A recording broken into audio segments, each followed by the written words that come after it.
మనం 18వ అధ్యాయాన్ని కంప్లీట్ చేసుకొని ఈరోజు మనం 19వ అధ్యాయంలో ప్రవేశిస్తాం.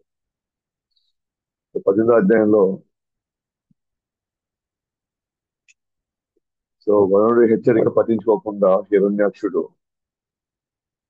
ఆయన గురించి వెతుకుతూ నారద ముని యొక్క దశానిర్దేశంలో అంతిమంగా గర్భోదక సముద్రంలో భగవంతుడు హరి ఉన్నాడని తెలుసుకొని దాంట్లో ప్రవేశిస్తాడు. హిరణ్యాక్షుడు భగవంతుని చూసి దుర్భాషలాడతాడు, వనగోచర మృగ అని. తర్వాత ఆ భూమిని మాకు కేటాయించినప్పుడు నువ్వు ఎందుకు భూమి గురించి నువ్వు పట్టించుకుంటున్నావు, నువ్వు భూమిని వదలకపోతే మా దగ్గర నుంచి ఖచ్చితంగా గాయాలు పాలవుతావు నువ్వు అని చెప్పడం.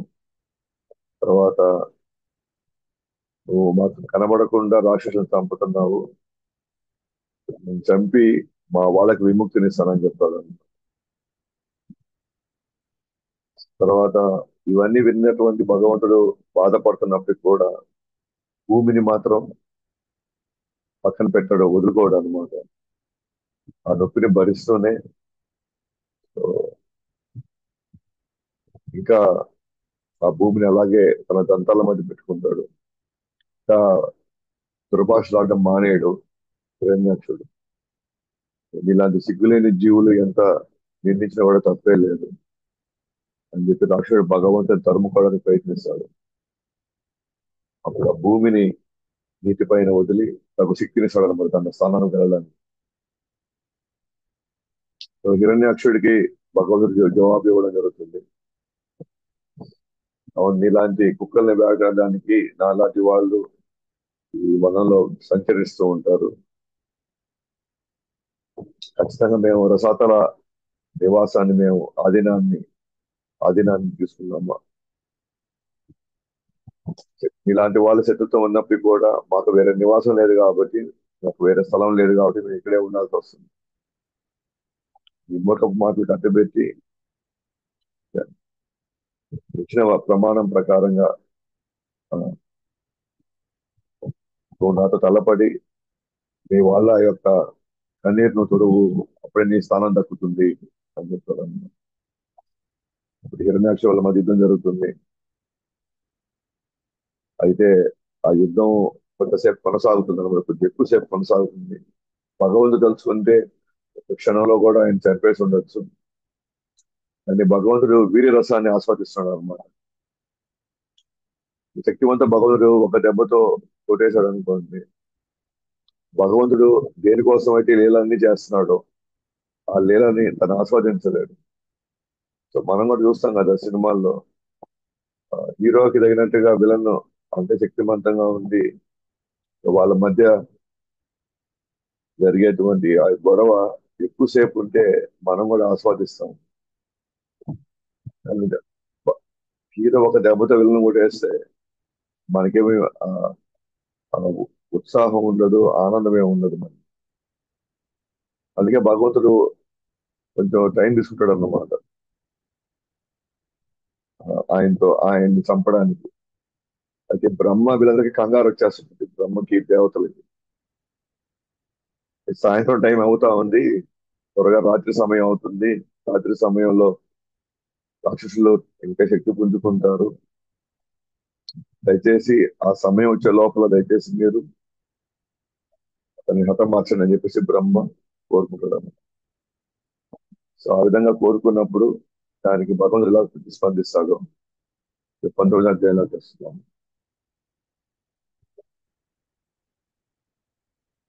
బ్రహ్మ మాటలు విన్నటువంటి భగవంతుడు అర్థం చేసుకొని తన గదను హిరణ్యాక్షుడిపై ఎక్కువ పెట్టాడు.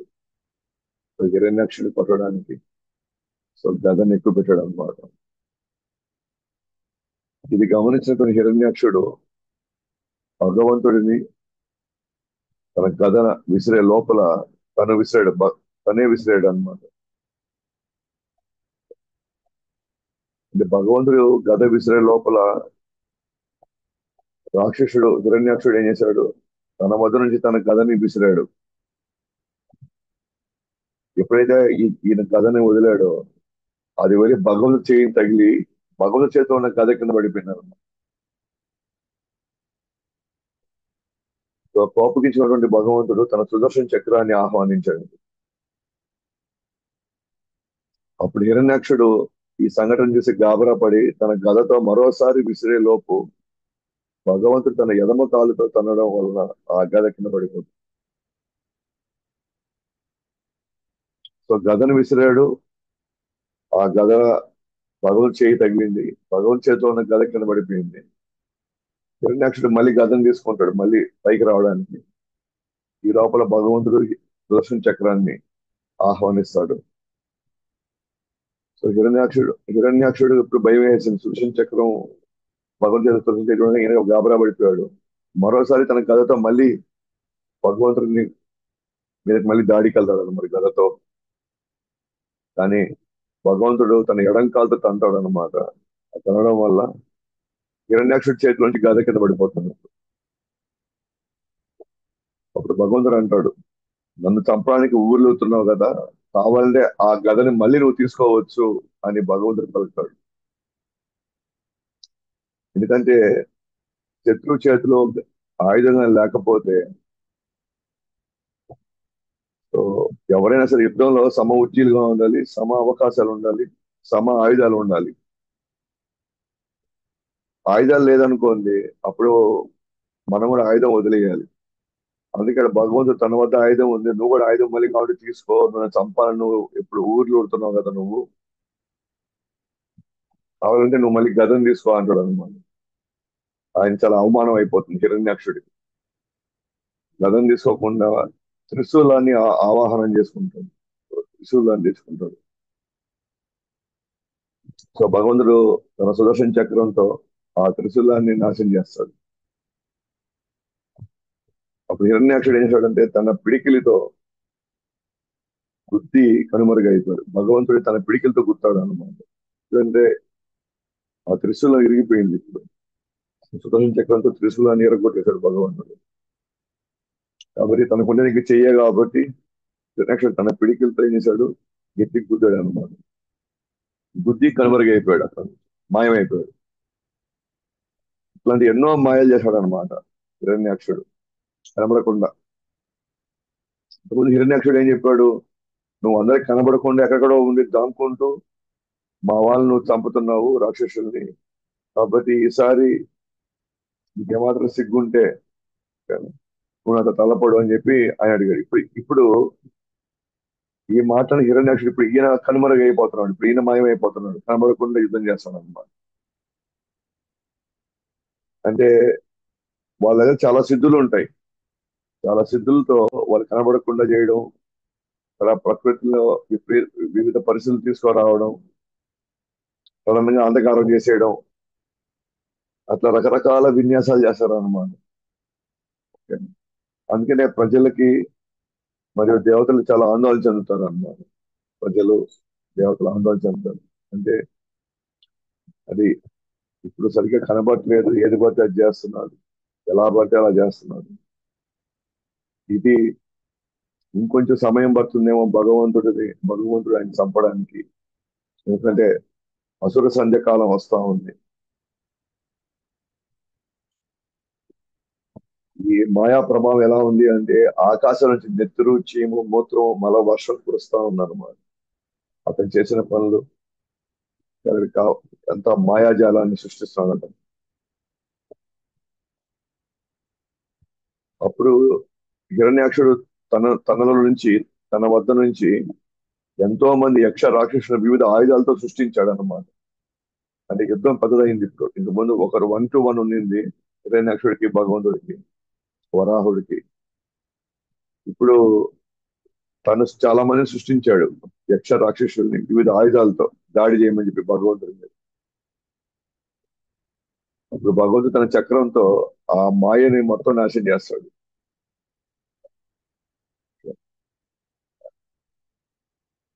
అప్పుడు ఇదంతా కూడా దితి చూస్తా ఉంది. ఇదంతా దితి, కశ్యపుడు ఇదంతా చూస్తున్నారు అన్నమాట. దితి ఎందుకు చూస్తా ఉంది ఎందుకంటే తన కొడుకు కాబట్టి హిరణ్యాక్షుడు. అయితే తనకు గుర్తొచ్చింది భవిష్యత్తు ఎలాగో చెప్పబడింది కదా, భగవంతుడి చేత చనిపోతాడు అని, లేదా భగవంతుడు చంపుతాడని భవిష్యత్తులో ఆయనకు ఆల్రెడీ చెప్పబడింది. కశ్యపుడు ఆల్రెడీ చెప్పాడు. ఇది హిరణ్యాక్షుడు హిరణ్యకశిపుడు ఇద్దరు కూడా ఖచ్చితంగా భగవంతుడి చేతిలో వాళ్ళు చనిపోతారు అని. ఆమె ఏం కోరుకునేది, పర్వాలే భగవంతుడి చేతి చచ్చిపోతే ఇంకా మంచిదేలే, అయితే బ్రాహ్మణుడు శాపం మాత్రం తనని కొనసాగించదు. బ్రాహ్మణ హత్య గాని బ్రాహ్మణుడి శాపం మంచిది కాదు, పర్వాలేదు భగవంతుడి చేతిలో చచ్చిపోతే మంచిదే కదా అని. ఎప్పుడైతే ఆ విధంగా ఆ సమయంలో హిరణ్యాక్షుడు నిస్సహాయుడు అయిపోయాడు, ఆయన భగవంతుడు ఖచ్చితంగా ఇప్పుడు చంపుతాడు అని తెలిసినప్పుడు ఆమె స్తనముల నుంచి రక్తం కారుతుంది అనమాట.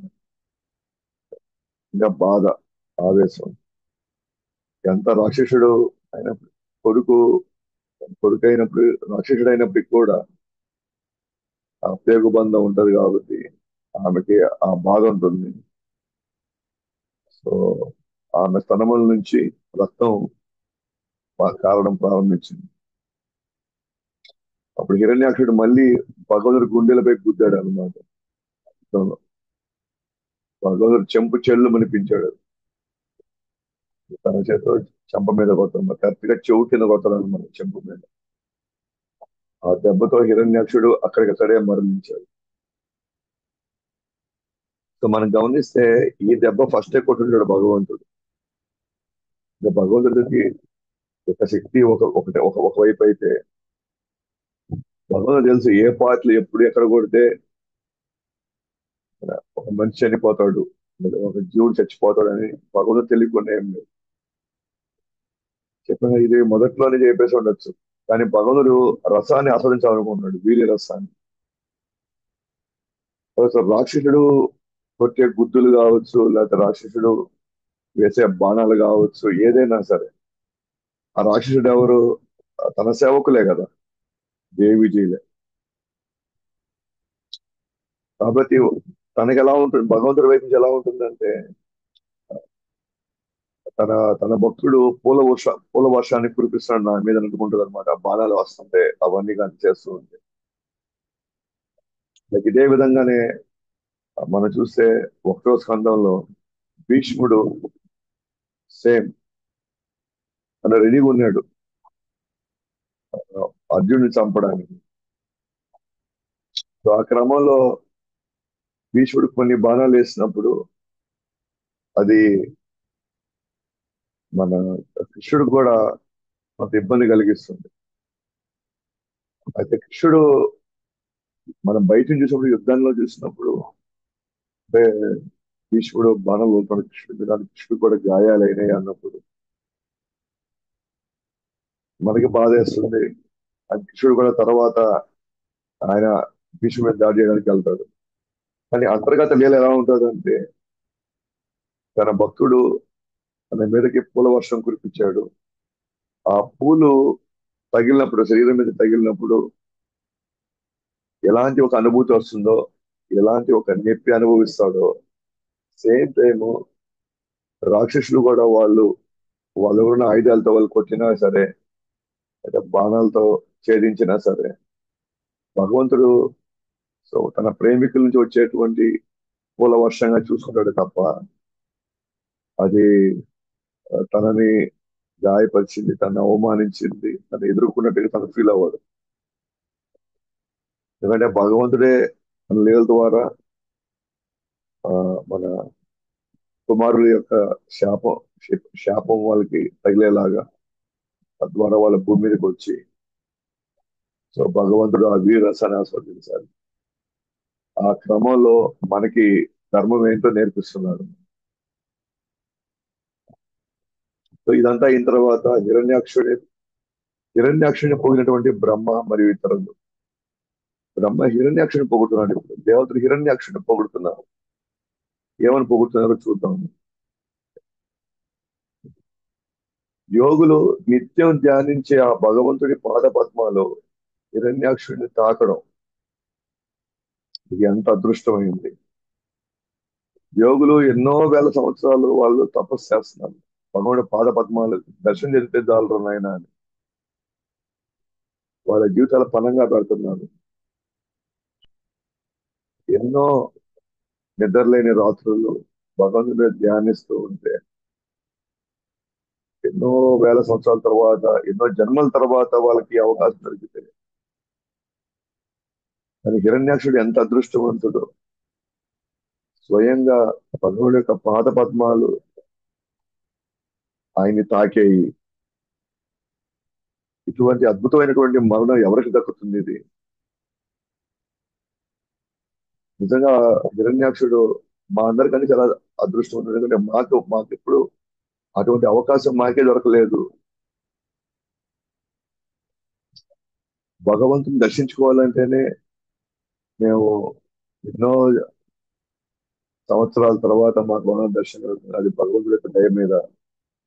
కానీ ఇక్కడ చూడండి, హిరణ్యాక్షుడికి ఎటువంటి అదృష్టం, ఎటువంటి భాగ్యం కలిగింది. మరి భగవంతుడి సేవకుల శాపం వల్ల రాక్షసులు కొన్ని జన్మల తర్వాత వారి స్థానాలకు చేరుకుంటారు. ఇప్పుడు భగవంతుడు ఈ విధంగా వాళ్ళని హతమారుస్తూ ఉంటే ఇంకా ఈ తన సేవకులే కదా ఇప్పుడు రాక్షసులు అయింది. ఇంకేముంది, ఒక జన్మ అయిపోయింది. 2 జన్మలు చాలా మళ్ళీ వాళ్ళు మళ్ళీ భగవంతుడి సేవలోకి వెళ్ళిపోతారు మళ్ళీ. అంటే వాళ్ళు ఇప్పుడు భగవంతుని అసలు మర్చిపోలేదు. వాళ్ళు ద్వారపాలకులుగా ఉన్నప్పుడు వాళ్ళు భగవంతుని మీద ధ్యాస ఉంది. ఇప్పుడు భూమి మీదకి వచ్చిన తర్వాత హిరణ్యాక్షుడు ఆ హరి ఎక్కడ, నేను తలపడాలా, యుద్ధం అయితే యుద్ధం చేయాలా అని ద్వేషంతో కోపంతో భగవంతుని తలుచుకుంటున్నారు వాళ్ళు. సో భగవంతుని తలుచుకుంటూ భగవంతుడి చేతిలో వాళ్ళు మరణించడం ద్వారా వాళ్ళు మళ్ళీ ఎక్కడికి వెళ్తున్నారు, భగవంతుడి దగ్గరికే వెళ్ళిపోబోతున్నారు. ఇదంతా అదృష్టం. అంటే వాళ్ళు భూలోకంకి వచ్చినా కూడా వాళ్ళు భగవంతుని మర్చిపోయిన పరిస్థితే రాలేదు. కానీ మనం వాళ్ళని రాక్షసులు అంటున్నాం. మనం మంచి వాళ్ళని మనం అనుకుంటున్నాం. సాధారణ మనుషులు మంచి వాళ్ళని మనం అనుకుంటున్నాం. సో మంచి వాళ్ళ మనం అనుకున్నాం కానీ రాక్షసులు కాదంటున్నాం. కానీ మనకేమో అలాంటి భాగ్యం మనకు కలగట్లేదు. భగవంతుని నిత్యం తెలుసుకునే అవకాశం మనకు లేదు. సో వాళ్ళు రాక్షసులు అయినప్పటికీ కూడా వాళ్ళకి భగవంతుడికి కావాల్సింది చేస్తున్నారు. భగవంతుని తలుచుకోవడం అంటే భగవంతుని అనుగ్రహం లేకపోతే భగవంతుని తలుచుకోలేము. కాబట్టి ఆ శుద్ధమైనటువంటి పవిత్రమైనటువంటి వరాహ అవతారంతో రాక్షసుని చంపడం వలన మేము ఊపిరి పీల్చుకున్నాం. ఇప్పుడు ఇంకా అతను మా జోలికి రాడు, మమ్మల్ని ఇబ్బంది పెట్టడు అని చెప్పి వాళ్ళు చాలా చాలా సంతోషపడ్డారు. సో భగవంతుని కీర్తించారు, హిరణ్యాక్షుని కూడా కీర్తించారు వాళ్ళు. సో మనం 7వ స్కంధంలో కూడా చూడబోతున్నాం. మన ధర్మరాజు అదే ప్రహ్లాదుడికి దక్కిందే ఈ అదృష్టం. ఆ, మన స్వయంగా ఆ, భగవంతుడే వచ్చి ప్రహ్లాదుడిని తన బిడ్డలాగా కాపాడుకుంటూ వచ్చాడే. మాకు దక్కలేదు ఈ అదృష్టం, మాకు దక్కలేదు ఈ భాగ్యం అని ధర్మరాజు బాధపడ్డాడు. ఎవరితో? నారదుల వారు 7వ స్కంధంలో. అప్పుడు నారదు వాళ్ళు అంటారు, ప్రహ్లాదుడిని జస్ట్ ఒకానొక సందర్భంలో మాత్రమే ఆయన వచ్చి ఆయన్ని కాపాడాడు ప్రహ్లాదుడిని అనేక సందర్భాల్లో. కానీ భగవంతుడి మీద ఒక బంధువులాగా, ఒక స్నేహితుడిలాగా, నిత్యం మీకు ఒక ఒక దూతలాగా లేదా ఒక మార్గనిర్దేశకుడిలాగా నిత్యం మీతో పాటు తిరిగాడు. ఒక బంధువులాగా మీతో పాటు ఉన్నాడే. మీరెంత అదృష్టవంతులు మీరు అసలు అని చెప్పి నారదుల వారు ధర్మరాజుని ఓదార్చడం. అంటే అక్కడ ధర్మరాజు కావచ్చు, లేదా ఇక్కడ బ్రహ్మ కావచ్చు, వీళ్ళెవరూ కూడా అరే వాళ్ళకి దక్కిందే మనకి దక్కలేదే, వాళ్ళకి ఈర్ష్య ద్వేషం ఏం లేదు. అంటే మేము ఆ, వాళ్ళతో పోలిస్తే మేమేమి భక్తి చేయట్లేదేమో, మేము ఆ స్థాయిలో భగవంతుని మేము తలుచుకోవట్లేదేమో మేము, అందుకే మాకు ఆ భాగ్యం కలిగించకుండా వాళ్ళకి ఆ భాగ్యం కలిగిస్తున్నాడేమో. నిజంగా వాళ్ళు అంటే వాళ్ళని పొగుడుతున్నారు అన్నమాట. అంటే మేము ఆ, ఆ స్థాయి భక్తులం కాదు, మాకు అసలు అర్హత లేకుండా పోయిందే మాకు అని ఇండైరెక్ట్ గా ఇక్కడ హిరణ్యాక్షుడిని కావచ్చు, అక్కడ ధర్మరాజు ప్రహ్లాదుని కావచ్చు, ఇక్కడ భక్తులు ఎప్పుడు ఈర్షి చెందరు. ఎంతసేపు వాళ్ళు "బా, వాళ్ళకి దక్కింది, వాళ్ళంత అదృష్టవంతులు, నాకు ఎప్పుడు దొరుకుతుందో రే, నాకు ఆ భాగ్యం నాకు కలగలేదు కదా" అని. సో వాళ్ళు మదన పడతారు, వాళ్ళ వాళ్ళు కురిగిపోతూ ఇంకా భగవంతుడికి ఏం చేస్తే నేను భగవంతుడి దగ్గర అవుతామా అని వాళ్ళు ఆ విధంగా వాళ్ళు తలుచుకుంటూ భగవంతుని వాళ్ళు కీర్తిస్తూ భక్తుని కీర్తిస్తున్నారు అనమాట వాళ్ళు. ఇది నిజమైనటువంటి భక్తుల లక్ష్యం అన్నమాట, లక్షణాలు ఇవన్నీ. భక్తుల యొక్క లక్షణాలు ఎలాంటివి అంటే, మనకంటే కూడా మన పక్కన ఉన్న వాళ్ళు మనకంటే చాలా మేలు, వాళ్ళు భగవంతుడు యొక్క సేవలో ఉండడం వాళ్ళకి ఎంత భాగ్యం కలిగించింది, కానీ నాకు దక్కలేదని వాళ్ళు ఎప్పుడు తక్కువ చేసుకుంటారు అన్నమాట. వాళ్ళు నిజంగా ఆవేదన చెందుతారు వాళ్ళు. అంటే అంటే నేను ఏమి చేయట్లేదు భగవంతుడికి, ఇక నేను ఏదైనా చేస్తుంటే భగవంతుడు నాకు కూడా ఆ అదృష్టం నాకు ఇస్తారు కదా. యాక్చువల్లీ ఈ భక్తుడే చాలా చేస్తున్నాడు, కానీ వాళ్ళ ఫీలింగ్ ఎలా ఉంటుందంటే లోపల లోపల నేనేం చేయట్లేదు ఇక్కడ, నేను ఒక నేను ఒక దురదృష్టవంతుడు, నేను అభాగ్యుడిని నేను. యాక్చువల్గా వాళ్ళకి భగవంతుడు చాలా చేస్తున్నాడు, వాళ్ళు చాలా ఆస్వాదిస్తున్నారు, వాళ్ళు ఎంతో గొప్ప స్థానానికి వెళ్ళిపోయారు. కానీ భక్తుడు గొప్ప స్థానానికి వెళ్ళే కొద్ది, తన స్థాయి దివ్య స్థితిలోకి వెళ్ళే కొద్ది తాను నేనేది పనికిరాని వాడిని, నేను అభాగ్యుడిని అని నిజంగా తాను ఫీల్ అవుతుంటాడు అనమాట. మనం ఎదిగామా లేదా, నిజంగా మన భక్తులు ఎదిగామా లేదా అని మనకి తెలుసుకోవాలి అంటే ఇదొక్కటే మనకు ఉండే ప్రమాణం అన్నమాట, మన స్టాండర్డ్. ఏంటి ఆ స్టాండర్డ్ అంటే, మనకి ఎంతసేపు మనల్ని మనం తక్కువగా ఉన్నాము అనే ఫీలింగే మనకు వస్తుంటుంది. ఎదుటి వాళ్ళు గొప్పగా కనిపిస్తారు, ఆ గొప్పతనాన్ని మనం చూసి మనం కూడా సంతోషపడతాం అన్నమాట. నాకంటే వీళ్ళు చాలా గొప్పగా ఎదిగారు, వీళ్ళు ఎక్కువ అవకాశాలు, సేవా అవకాశాలు తీసుకుంటున్నారు, వీళ్ళు ఎక్కువ భగవంతుడి యొక్క సేవలో నిరంతరం వీళ్ళు ఉన్నారు, కానీ నేనేం చేయట్లేదే అనే ఫీలింగ్ ఉంటుంది. సో కానీ మనకి ఏమాత్రం వచ్చి నేను వాళ్ళకంటే చాలా బెటర్గా ఉన్నాను, వాళ్ళకంటే నేను ఎక్కువ మాటలు చేస్తున్నాను, వాళ్ళకంటే నేను ఎక్కువ సేవ చేస్తున్నాను, ఎక్కువ నేను ఆ, పుస్తకాలు చదువుతున్నాను, నేను ఎక్కువ ఏకాదశి వ్రతాలు నేను ఉంటున్నాను అని మనకు అనిపించింది అనుకోండి, అంటే మనం ఇంకా భక్తిలో ఏమాత్రం మనం పురోగతి చెందట్లేదు అని అర్థం. అదే మనం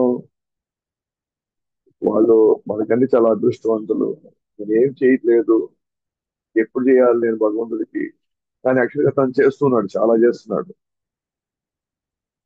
బట్ తన ఇన్నర్ ఫీలింగ్ మాత్రం తను ఏమీ చేయట్లేదని అది నిజంగా ఏడుస్తాడు అనమాట. అండ్ వాళ్ళని నిజంగానే వాళ్ళని చూసి చాలా సంతోషపడతాడు. అయితే మనలాంటి వాళ్ళకి ఇంకా కామ క్రోధం మోహలో మనమత్సరాలు, ఈ పిల్లల ప్రభావాలు ఇంకా మనం ఉన్నాం కాబట్టి మనకి ఎదుటి వాళ్ళు ఎదుగుతుంటే మనకి ద్వేషం వస్తుంది, ఈర్ష్య వస్తుంది. మనం మాత్రమే చేయాలి, మనం మాత్రమే ముందుండాలి, అందరూ మనల్ని తలుచుకోవాలి, మనల్ని పొగడాలి అని మనకి అనిపిస్తుంది అనుకోండి, అంటే మన ప్రయాణం ఇంకా చాలా ఉందని అర్థం. సో నిజంగా ఆ ఫీలింగ్ పోవాలి అనుకుంటే మాత్రం మనం బాధ్యత కలిగినటువంటి ప్రత్యేక సేవలో మనం పాల్గొనాలి. భక్తులకి మనం సహకరించాలి సేవలో, భక్తుల్ని ముందు పెట్టి మనం మన వెనకాల ఉండాలి, వాళ్ళకి భగవంతుని దగ్గర చేయాలి, మనం వాళ్ళకి సహకరించాలి. అప్పుడే మనం వినమ్రత మనలో మన స్థానాన్ని మనం తగ్గించుకుంటూ ఎదుటి వాళ్ళని ముందు పెడుతూ వెళ్తే అప్పుడు మన యాక్చువల్గా భక్తులు ఎదుగుతాం అనమాట. వేరే వాళ్ళని పొగడుతుంటే మనకి ఆనందం రావాలి. వేరే వాళ్ళని పొగడుతున్నప్పుడు మనకి ఆనందం రాలేదు, నా పేరు చెప్పలేదే, నా గురించి వీళ్ళు ఏమాత్రం నన్ను గుర్తించలేదు నన్ను అని అనిపించింది అనుకోండి, అంటే మన ప్రయాణం చాలా ఉందని అర్థం. ఇంకా మనం కడుక్కోవాల్సింది,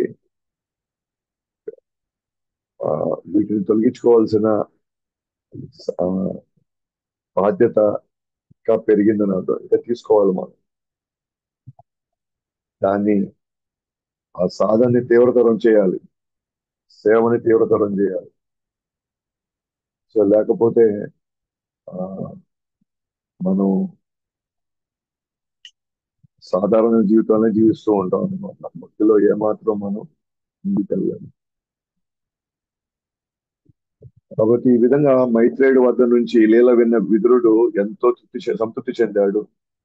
ఆ లీల ఆయన కదా అడిగాడు కదా, అసలు హిరణ్యాక్షుడు హిరణ్యకశిపుడు ఇది అసలు ఎవరు, వరాహుడికి హిరణ్యాక్షుడు అసలు యుద్ధం ఎందుకు జరిగింది, దానికి గల కారణాలు ఏంటి, పూర్వపరాలు ఏంటి అన్ని అడిగింది విదురుడు అడిగాడు.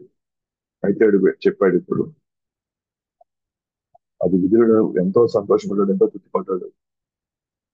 సో భగవద్ లీల వినడమే కాదు, భక్తుల కార్యములను మరియు సేవలను వినడం వల్ల కూడా తృప్తి మరియు ఆనందం ఆనందం వస్తుంది.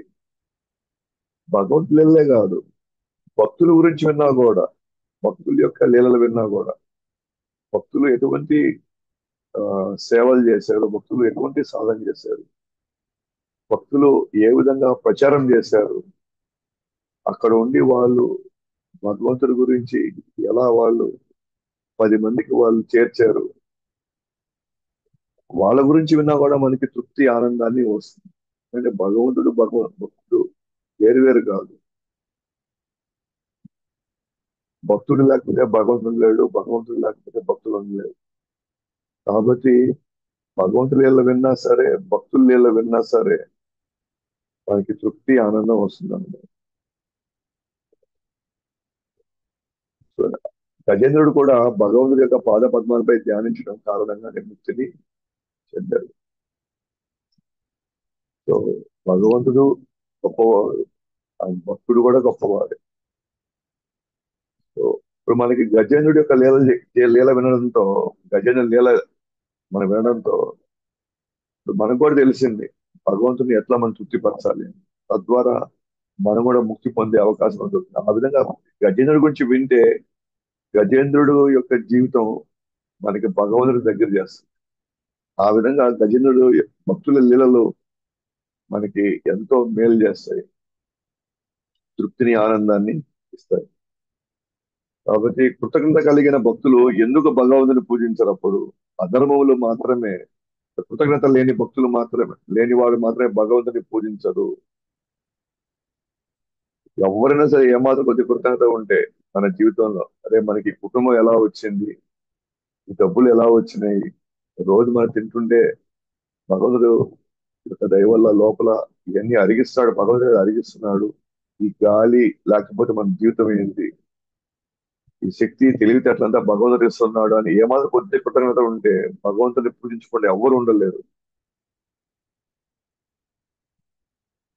ఒకవేళ భగవంతు గురించి మొత్తం తెలుసుకున్నా కూడా వాళ్ళు భగవంతుని పూజించట్లేదు అని అంటే వాళ్ళ కృతజ్ఞత లేని వాళ్ళు వాళ్ళ అధర్ములు. కాబట్టి ఎవరైనా సరే ఆ మాత్రం కృతజ్ఞత ఉన్న వాళ్ళు ఖచ్చితంగా భగవంతుడిని సేవలో, భగవంతుడి యొక్క సాధనలో నిమగ్నం అవుతారు.